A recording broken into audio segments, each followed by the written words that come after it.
Kemarin di Dapil 5, Mas Elias noto calegnya, di situ ada ibu kandungnya sendiri, istrinya, Anda sendiri. Jangan ramai terlebih Maka, dahulu, tolong. video terakhir seperti apa yang Anda terapkan ke depan? Baik, terima kasih. Mohon izin karena ini bukan sesi tanya jawab. Ya. Mohon tenang, mohon tenang. Mohon tenang. Baik, ini adalah bukan sesi tanya jawab. Mohon izin Bapak, sehingga nomor 1 tidak perlu menjawab. Baik, kita lanjutkan terlebih dahulu.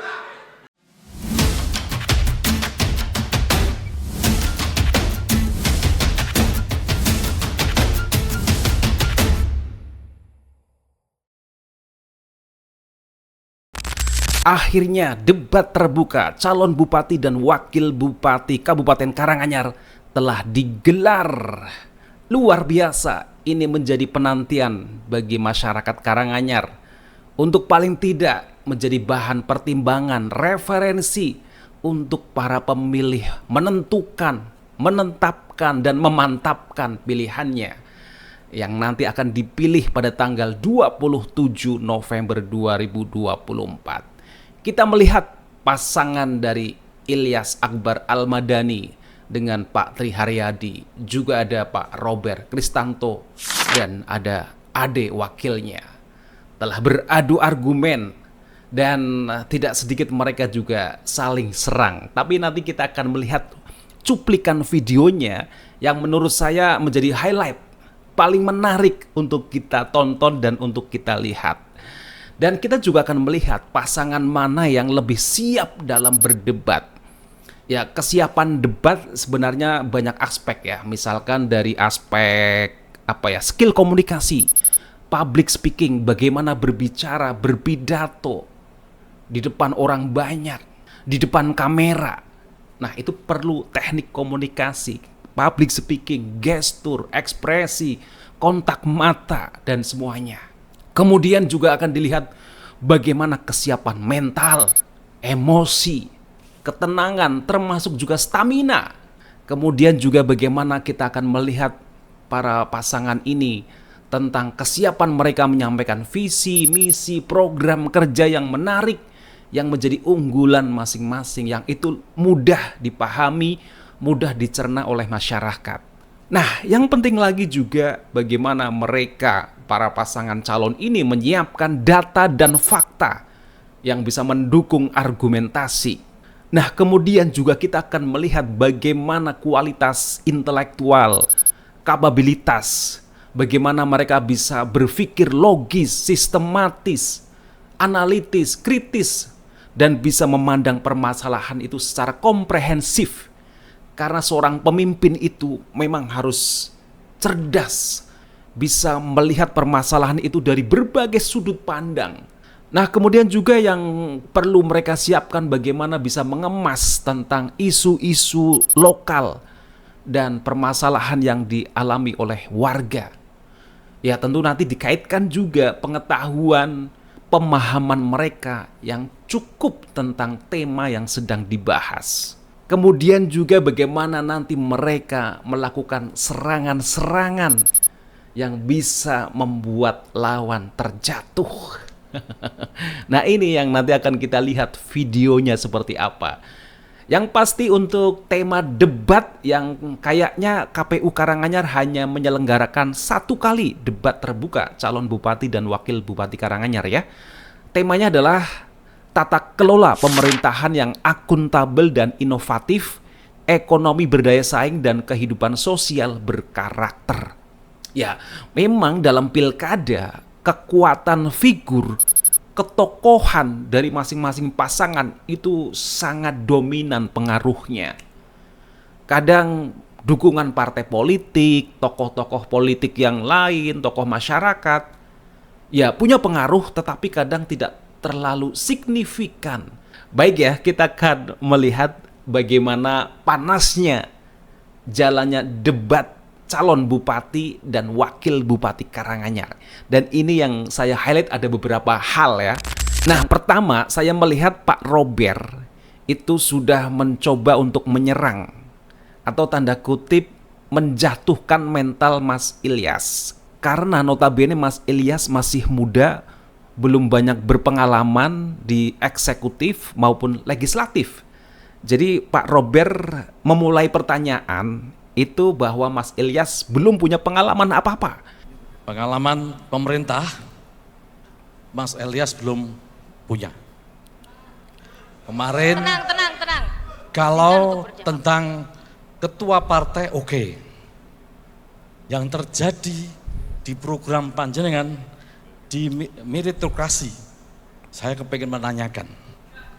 Kemarin di Dapil 5, Mas Ilyas noto calegnya, di situ ada ibu kandungnya sendiri, istrinya, Anda sendiri. Jangan ramai terlebih Maka dahulu. Tolong. meritokrasi seperti apa yang Anda terapkan Iya. ke depan? Baik, Matur nuwun. terima kasih. Mohon izin karena ini bukan sesi tanya jawab. Ya. Mohon tenang. Baik, ini adalah bukan sesi tanya jawab. Mohon izin Bapak, sehingga nomor 1 tidak perlu menjawab. Baik, kita lanjutkan terlebih dahulu.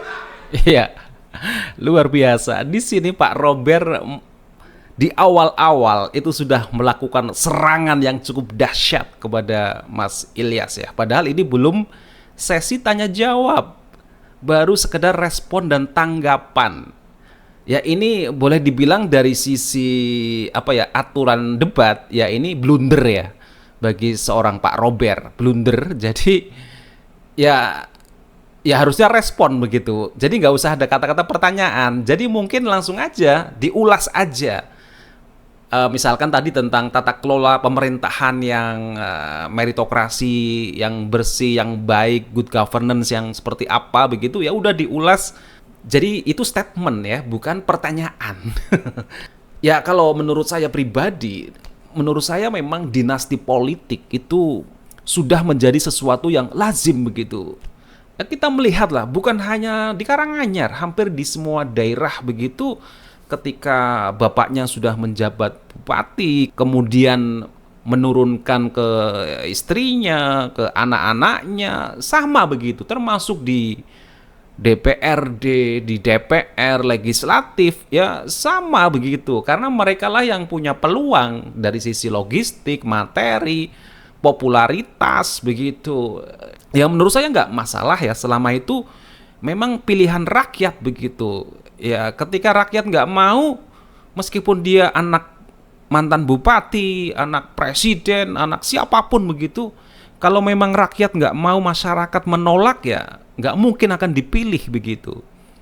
Nah kemudian Pak Robert mencoba untuk kayak mungkin sekedar ngetes Mas Ilyas sejauh mana pengetahuannya tentang good governance, tentang meritokrasi begitu. Dan ini ditanyakan lagi oleh Pak Robert ya. Dan itu tadi yang pertanyaan saya tentang meritokrasi yang ada tadi, tolong yang tadi yang sudah saya sampaikan, tolong dijawab. Terima kasih. Baik, waktu masih ada 13 detik, apakah ingin ditambahkan? Sudah. Sudah Cukup, terima kasih, kita hentikan waktunya. Jadi sistem meritokrasi atau berbasis prestasi itu adalah menempatkan seseorang atau guru atau orang yang capable, kompeten sesuai dengan tempat dan bidangnya masing-masing. Itu adalah sistem meritokrasi prestasi, bukan berdasarkan dengan suka atau tidak suka. Itu. Jadi ketika ada guru berprestasi dan dia masa pengabdiannya sudah luar biasa bagus, guru honorer yang luar biasa bagus pengabdiannya, kita berikan apresiasi mereka kan gitu. Yang kedua, ketika mereka ke depan menjadi guru-guru tauladan di Kabupaten Karanganyar, ke depan ya bagaimana caranya guru-guru yang baik dan tauladan itu berhak menjadi kepala sekolah di seluruh Kabupaten Karanganyar untuk memberikan contoh yang baik. Baik, waktu habis. Sudah. Ya menurut saya Mas Ilyas cukup tenang dalam menjawab ya. Tidak terpancing emosinya, tidak terpancing suasana. Karena memang saya lihat juga pendukung-pendukung ya sebenarnya keduanya ya. banyak celotehan-celotehan begitu ya, yang itu kadang kalau mental nggak kuat, nggak siap, itu ya akan down mentalnya, akan jatuh mentalnya, dan ngomongnya jadi ngalor ngidul, nggak nyambung, nggak logis begitu. Tapi menurut saya Mas Ilyas jawabannya cukup baik ya, dan sangat bisa dimengerti tentang bagaimana sistem meritokrasi, yaitu berdasarkan pada keahlian, skill, kompetensi begitu, dan bukan tadi masalah like dan dislike. Nah, kemudian kita akan ke video berikutnya. Ini tentang persoalan TPA atau tempat pembuangan sampah ya. Ini awalnya Mas Ilyas begitu, kemudian nanti ditanggapi oleh Pak Robert, terutama oleh Pak Ade ya. Oke, kita akan lihat videonya ini. Yang kedua, terkait dengan pengolahan sampah di Kabupaten Karanganyar. Saya dan Pak Insinyur Haji Tri Haryadi sudah meninjau langsung, datang langsung di TPA Sukosari Jumantono. Alhamdulillah, baru satu pasang calon yang datang di TPA Jumantono. Dan kita datang untuk menunjukkan apa? Menunjukkan komitmen dan keberpihakan kepada masyarakat di TPA Sukosari. Terima kasih Bapak, waktu habis. Ya, oke, silakan. Terima kasih. Tadi disampaikan oleh panelis atau moderator adalah tentang ahli fungsi lahan dan juga sampah.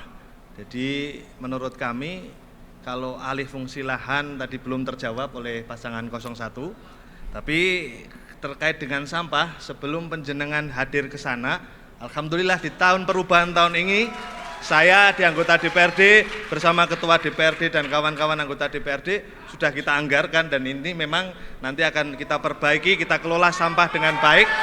Tentu kita belajar salah satunya di Banyumas, kemarin kita hadir di Banyumas, bagaimana sampah kita kelola dengan baik, dihabis di rumah tangga, kemudian itu buat bisa dijual di masing-masing bank sampah, itu menjadi penghasilan bagi masyarakat di Kabupaten Karanganyar. Terima kasih.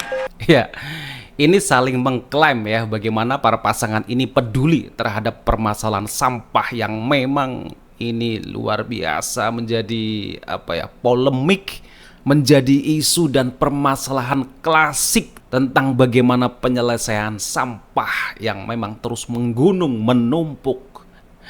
Nah, ini saling klaim begitu. Tapi memang secara data dan fakta, pasangan yang benar-benar datang meninjau ya memang pasangan Mas Ilyas dan Pak Tri Haryadi ya, langsung ke lokasi, ke TPA di Sukosari begitu.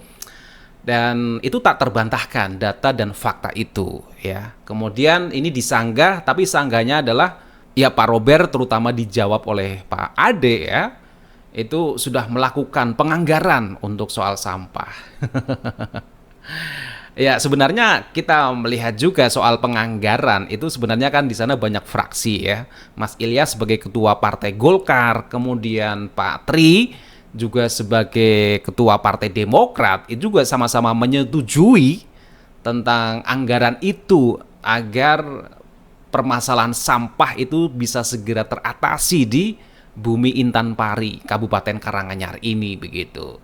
Nah, kemudian kita lihat video berikutnya. Ini juga sangat menjadi highlight, bahkan menurut saya ini klimaksnya serangan yang dilakukan oleh Pak Robert ya kepada Mas Ilyas, terutama tentang isu Robicon ya, dan itu sering diteriakkan begitu. Bahkan saya mendengar ya, kalau nggak salah di ajang debat tadi ada celotehan tentang Robicon dari para pendukung Robert. Coba kita akan melihat bagaimana Pak Robert bertanya kepada Mas Ilyas tentang Robicon yang dulu pernah menjadi mobil dinas dari ayahnya Mas Ilyas ya, Pak Juliatmono. Ini menurut saya serangan yang klimaks begitu dari kubu Robert Ade. Kita lihat videonya ya. Mungkin pertanyaan saya terlalu pendek sekali, tetapi saya yakin ini untuk arahnya ke depan yang akan lebih baik. Mas Ilyas, setuju atau tidak kebijakan Bupati sebelumnya melakukan pengadaan mobil dinas Robicon? Oke. Terima kasih. Tenang, tenang. Tenang. Sudah cukup Bapak? Ada lagi? Cukup, silakan. Paslon 1 untuk menjawab. Waktunya 1 menit. Saya kira terkait dengan pengadaan, itu semuanya sudah diatur regulasinya oleh negara. Yang pertama. Dalam hal pengadaan, Bapak Ibu semuanya, pengadaan ada bupati, ada wakil bupati mendapatkan pengadaan mobil gitu. Dan itu disetujui oleh semua anggota DPR di Kabupaten Karanganyar, saya kira. Jadi Ya, dalam benar. hal ini ke depan tentu hal itu ke depan ayo kita efektifkan, efisiensikan birokrasi, good governance kita untuk melayani masyarakat di Kabupaten Karanganyar dengan mempercepat penyelenggaraan pemerintah, evaluasi penyelenggaraan pemerintah Kabupaten Karanganyar itu salah satu yang terbaik di Indonesia itu Kabupaten Karanganyar, Pak Robert. Alhamdulillah. Jadi itu. Baik. Baik, terima kasih. Selanjutnya kepada pasangan nomor urut 2 untuk dapat merespon jawaban dari paslon nomor urut 1. Waktu ada 1 menit dimulai sejak Anda berbicara. Oke, terima kasih Mas Elias. Kalau kemiskinan kita sudah 0%, bolehlah tuku helikopter. Tetapi Ya, ya. Oke. kami Ya. akan mengajarkan kepada warga masyarakat Kabupaten Karanganyar bahwa ojo gur karena kekuasaan saja. Kita akan berikan pengalaman ataupun kepada masyarakat bahwa kita kesederhanaan untuk warga masyarakat Kabupaten Karanganyar. Jadi tidak perlu nganggu sing wemah-wewah, tetapi nganggu mobil apapun so cukup tekan mengantar kita semuanya. Ini akan lebih hebat dan ini akan menteladani masyarakat di Kabupaten Karanganyar. Matur nuwun. Ya. Kalau cukup. sudah kemiskinannya wis 0, monggo-monggo saja. Begitu. Matur nuwun. Ya, oke. Untuk menanggapi 1 menit jawabannya juga silakan. Saya kira terkait dengan semua hal di Kabupaten Karanganyar ini, Pak Robert pernah menjabat sebagai wakil bupati, anggota DPR semuanya juga hadir, semuanya pernah mendapatkan pengadaan mobil dan lain sebagainya. Dan di Kabupaten Karanganyar tentu yang terpenting semuanya adalah kemiskinan ini turun di Kabupaten Karanganyar, dan Karanganyar salah satu luar biasa. Semua pegawai, semua PNS, semua elemen masyarakat ditempatkan sesuai dengan porsinya, Bapak Ibu semuanya. Ditempatkan sesuai dengan kompetensi, kapabilitas, agar apa? Agar terus tercipta evaluasi penyelenggaraan pemerintah terbaik di Kabupaten Karanganyar. Dan kita dapat prestasi itu, kan itu. Ya. Baik, waktu habis. Baik, terima kasih. Kita beri tepuk tangan untuk kedua paslon. Ya, tadi luar biasa ya soal Robicon ya. Ini serangan klimaks dari kubu Robert dan Ade kepada pasangan Ilyas Triharyadi yang ini memang sudah lama ya digembor-gemborkan oleh kubu Robert Ade, terutama oleh para pendukungnya begitu yang selalu meneriakkan tentang Robicon kemana begitu ya. Nah, tadi menurut saya Mas Ilyas sudah menjawab baik ya. Artinya memang dibalikan juga ketika bupati menganggarkan tentang mobil dinas, itu tentu saja sudah hasil dari kajian, ada rencana anggarannya, disetujui oleh dewan begitu, dan ya semuanya kan mendapatkan. Pada waktu itu yang jadi wakil bupati pun juga Pak Robert ya. Ya, saya nggak tahu mungkin seperti apa hubungan keduanya ya, mereka antara Pak Yuli dan Pak Robert begitu. Ya dulu menurut saya mesra-mesra sekali ya. Ya namanya tadi politik itu memang kalau disatukan oleh kepentingan ya luar biasa mesranya. Tapi kalau sudah beda kepentingan ya perang dan perang. Ya berbeda dan berbeda begitu. Melihat permasalahan selalu dari sudut pandang yang berbeda gitu. Dan tadi saya melihat Mas Ilyas juga cukup positif Ya, ke depan mari kita lebih efektif lagi pemerintahan, lebih efisien lagi. Yang penting tadi kemiskinan bisa kita turunkan. Bahkan dari sisi tata kelola pemerintahan, Karanganyar juga baik ya dibandingkan daerah-daerah lain begitu, dengan penghargaan dari pemerintah pusat terhadap bagaimana tata kelola pemerintahan di Kabupaten Karanganyar selama ini begitu. Nah, kemudian pertanyaannya, apakah Pak Robert itu ketika memang tidak setuju ya terhadap pengadaan mobil dinas Robicon, kenapa enggak ya langsung aja ngomong ke Pak Yuli begitu. Dan tadi alasannya Pak Robert boleh-boleh saja kalau kemiskinan sudah 0%. Apa ya mungkin ya bisa 0% begitu.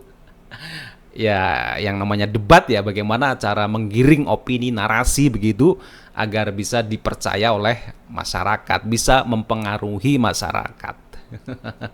Tapi yang pasti begini ya, saya melihat Mas Ilyas ketika diserang, dipancing emosinya, beliau tetap tenang ya, mentalnya tetap terjaga begitu, tidak tersulut begitu, tetap tenang. Jadi memang secara skill komunikasi Mas Ilyas cukup baik begitu ya, tenang ketika menghadapi pertanyaan-pertanyaan yang sifatnya serangan-serangan yang luar biasa, mengarah ke pribadi, keluarganya, bapaknya, dan semuanya begitu. Dan mungkin ini sudah disiapkan juga selain oleh Pak Robert, saya yakin ya sudah mencatat nih amunisi-amunisi yang siap diluncurkan. Dan tampaknya Ilyas juga sudah siap ya. Nah, yang penting endingnya mereka saling berjabat tangan, bersalaman, berangkulan. Ini yang kita senang begitu kita melihatnya. Setelah debat luar biasa, memang debat ya begitu ya, saling serang namanya berdebat. Tetapi dengan argumen, dengan data, dengan fakta, dengan pikiran yang logis, sistematis, komprehensif, kritis, analitis begitu, itu semuanya diterapkan gitu. Supaya masyarakat tahu mana nih pemimpin yang benar-benar cerdas secara intelektual, bijak, tenang, ya, santun, ya, tidak suka menjatuhkan pribadi orang lain, begitu. Itu nanti masyarakat akan menilai begitu. Karena memang apa ya, masyarakat itu secara alami tidak suka profil atau figur yang apa ya, istilahnya suka merendahkan lawan debatnya, suka menjatuhkan pasangan yang lain begitu, suka menyerang pribadi dari lawan debatnya. Itu masyarakat nggak respect, nggak simpati begitu.